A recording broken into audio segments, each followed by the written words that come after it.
Greetings, ladies and gentlemen, and welcome to this latest edition of Tales from Outer Space, where I take stories from across the internet and read them for your entertainment. This particular story is called This is the Letter Nuclear Submarine Commanders Read When the World Ends, written by Bob Crusher. Do you know what a letter of last resort is? When a Prime Minister takes office, they must write 4 of them, one for each of the country's ballistic missile submarines.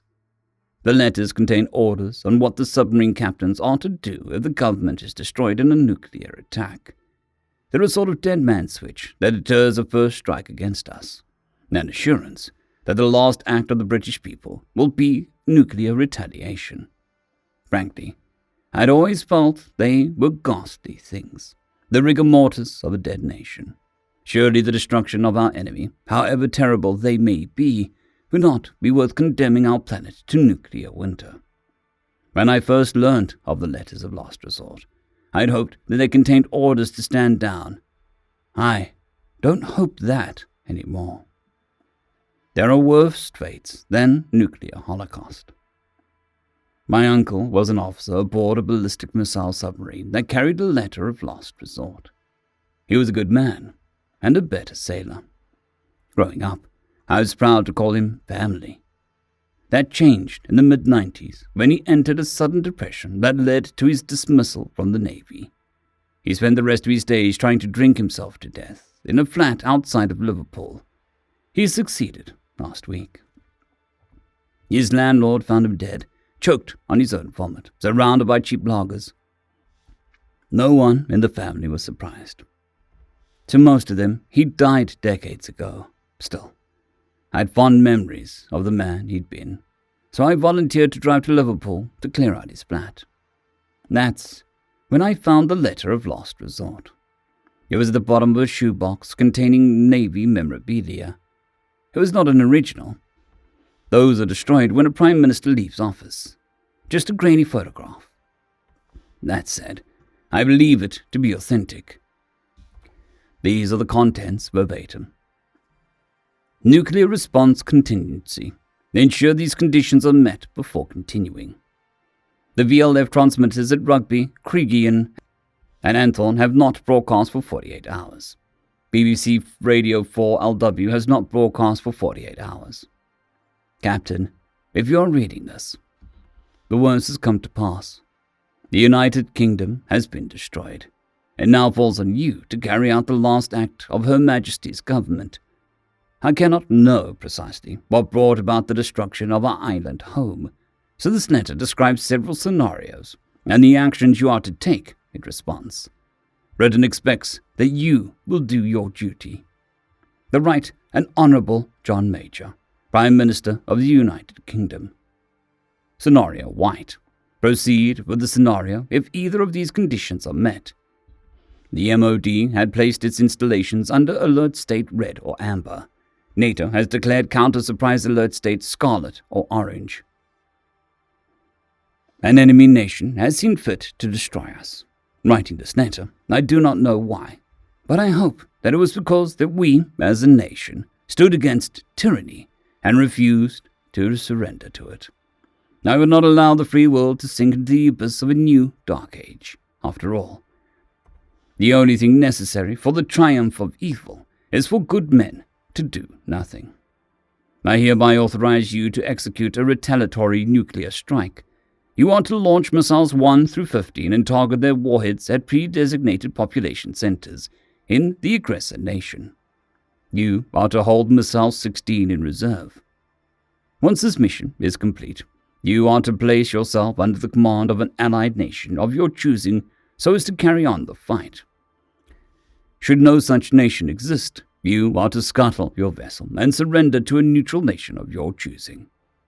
You and your crew are hereby relieved of duty as sailors of the Royal Navy. God save the Queen. Scenario Grey. Proceed with the scenario if both of these conditions are met.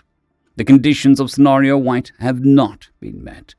Military transmitter stations across the globe are broadcasting a plain text message with the phrase Omega in its header. Captain, this is not the war you expected to fight. Indeed, our home is under attack, but not just our nation, our very planet. An extraterrestrial threat has executed an orbital bombardment of Earth, and the United Kingdom did not survive. We, at the highest levels of government, knew this day would come and took steps to prepare for it. Through great sacrifice, we have come to possess a significant degree of operational and technical information concerning the extraterrestrial threat. We know that it is a singular entity, that it is millennia more advanced than us, and that it is motivated to annihilate us as a species. Our intelligence, such as it is, suggests that within 72 hours of our planet's bombardment, the threat will break orbit and enter our atmosphere. Under no circumstances can it be allowed to make landfall. It had been hoped that the threat would not arrive in our lifetimes, that we might possess more advanced weapons technologies when it did, but it seems that we will not be afforded that luxury. In cooperation with other military powers across the globe, we have devised a plan to defend our planet with the resources available to us. Several of our partner nations have retrofitted their long-range early warning radar installations, enabling them to track the threat as it approaches Earth. Data from these installations is being processed in hardened subterranean data centers, to then be transmitted to military forces across the planet, including ballistic missile submarines via VLF transmitter. In effect, we devised a planet-wide fire control system that we will use to direct the planet's combined military forces in a single, high-intensity attack on the threat as it enters our atmosphere. Any nation capable of sortying missiles or aircraft, conventional or otherwise, will be directed to participate. The data necessary to target and synchronize your strike with allied forces is embedded in the Omega broadcasts. You are to commit missiles 1 through 15 to said strike. You are to hold missile 16 in reserve. I'll be frank with you, Captain. This will be a close-run thing. Our enemy has traveled between stars to kill us. The defeatist in me says that we may as well be tossing spears at a jet fighter. But the optimist in me says a spear will kill a man just as dead as a bullet. Whatever the case may be, I expect you will do your utmost. Britain may be gone, but with its dying breath, her people charge you with the defense of our planet and species. God save the Queen. Scenario Black. Proceed with the scenario if any of these conditions are met. The strike described in Scenario Grey has failed to neutralize the threat. It heartens me to know that in our last moments as a species, we stood as one and did all we could to defend our home. Nevertheless, we failed. The threat has landed on our planet and will now begin the work of our annihilation. This will not be some brief impersonal process.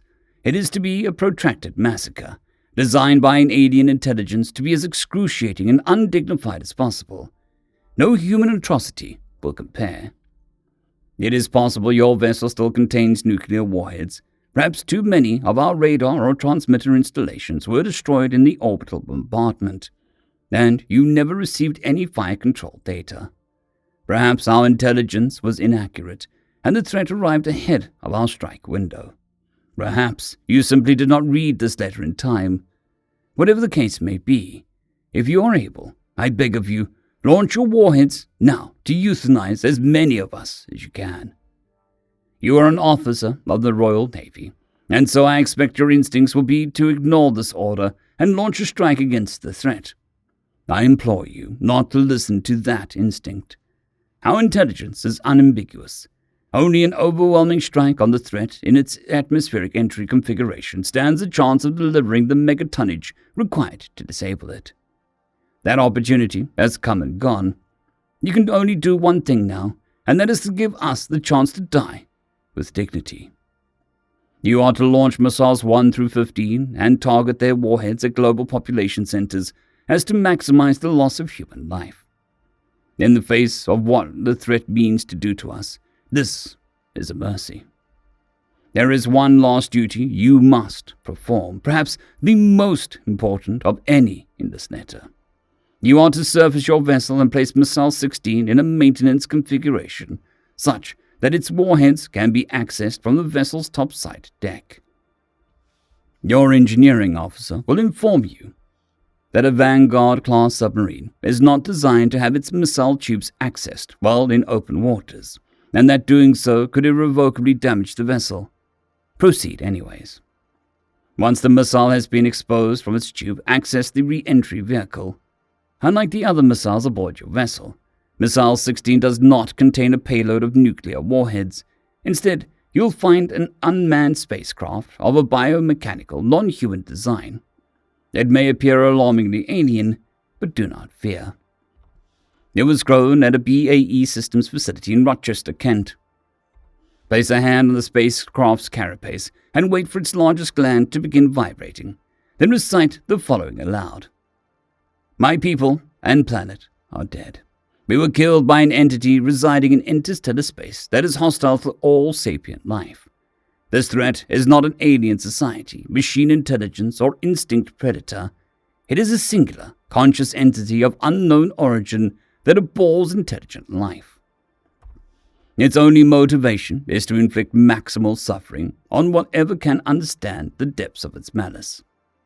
The threat has eradicated at least 17 other civilizations in our galaxy. None existed concurrently with one another, but through great sacrifice and forethought, each was able to draw upon the knowledge of its forebearers when the threat came for them. The last act of all of these societies was to launch a spread of near-light-speed probes towards any star that might one day harbor life. My species recovered one such probe. It contained knowledge from all 17 of the civilizations that came before us. Much of it was technical, describing weapons technologies beyond our industrial capacity to produce. Nevertheless, it greatly accelerated our research into nuclear physics, microelectronics, and rocketry. Most importantly, it contained detailed intelligence on the threat, its strategies, its strike capabilities, and its blind spots. It was not enough to save our people, but perhaps it would be enough to save yours. Like it was once passed to us, we pass on the torch of civilization to you. This probe is capable of constant acceleration, universal language translation, and high-density data storage. It was not designed by us, but it was built by us. Use the information contained in its storage medium to kill the threat when it finds you. Should you fail, do as we've done and pass on the torch. What follows is the technical and operational data we recorded during our first and last military engagement with the threat. At this point, read aloud whatever data is being transmitted on the Omega broadcasts. The data will be encoded in hexadecimal and may take several minutes to recite. Should no such broadcast exist, summarize the engagement to the best of your ability. Once complete, remove your hand from the spacecraft's carapace and have the missile placed back into a firing configuration. As soon as you are able, launch the missile with its re-entry vehicle set to separate at the apex of its trajectory. Once the contained spacecraft is exposed to vacuum, it'll begin accelerating towards an appropriate star. With this last act of defiance, we arm another people, impossibly distant from us in space and time, with the knowledge to succeed where we have not. The last matter to be seen to is yourself and your crew. In a matter of hours, the threat will target your vessel and do to you what it has done to so many others. Preserve your dignity and take your own lives. However you choose to carry out this final order, ensure that catastrophic damage is inflicted to your frontal cortex. Anything less will leave you vulnerable to resuscitation. You and your crew are hereby relieved of duty as sailors of the Royal Navy. God save the Queen. After reading the letter, I told myself that it had to be fake, some sick joke. But I couldn't convince myself. I knew it was real. I made my way to my uncle's kitchen and helped myself to some of the alcohol that had killed him. I suppose I can't blame the man for retreating into the bottle after he came into this letter. There is no right way to react to learning everything you know has been marked for some unimaginable alien torment. I left the next morning, his flat decidedly unclear. In the months that followed, my friends and family said I'd changed, that there was a profound melancholy about me. They're right. I don't have it as bad as my uncle. But perhaps that's because I wasn't expected to be the executor of mankind's last will and testament. Still, Thoughts of the letter consumed me. When I watch the news and the Prime Minister comes on, I search for signs that we're both haunted by the same terrible dread. Every so often, I think I can see it in the way that he speaks about the mundanities of governance. There's something in his tone that says, this is all meaningless in the face of what is coming for us all. More likely, I'm just seeing what I want to. Misery loves company. I suppose that's why I posted this. In the spirit of that misery, I've taken to stargazing. I imagine all those messages in a bottle, bouncing between the stars, each one containing the death rattle of a whole people. They're pleading for someone to avenge them. I suspect it won't be long before our own voices join that choir. When I look up at the night sky, all I see is a monster, the corpses of its victims, and a whole galaxy of letters of last resort. End of story. I would like to thank our T5 members and patrons, Casper Arnholtz, John Creighton, Vidmori, 050, Dragzoon WRE, and Elijah Silvercross. Thank you very much.